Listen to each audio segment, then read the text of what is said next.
Website na maaaring makatulong sa iyo para makagawa ng isang voiceover. So, watch this video. All you need is visit yto.co/text-to-speech, and then ilalagay mo lang dito yung script mo.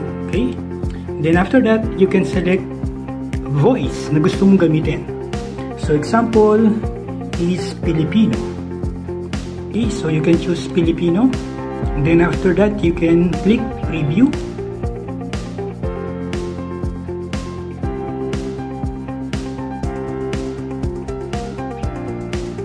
Hello TikTokers! Kumusta ka na? Kailangan mo ba ng voiceover? You need me. So after mo napakinggan, pwede mo na ngayong i-download at MP3 at gamitin mo sa iyong video. Was this helpful?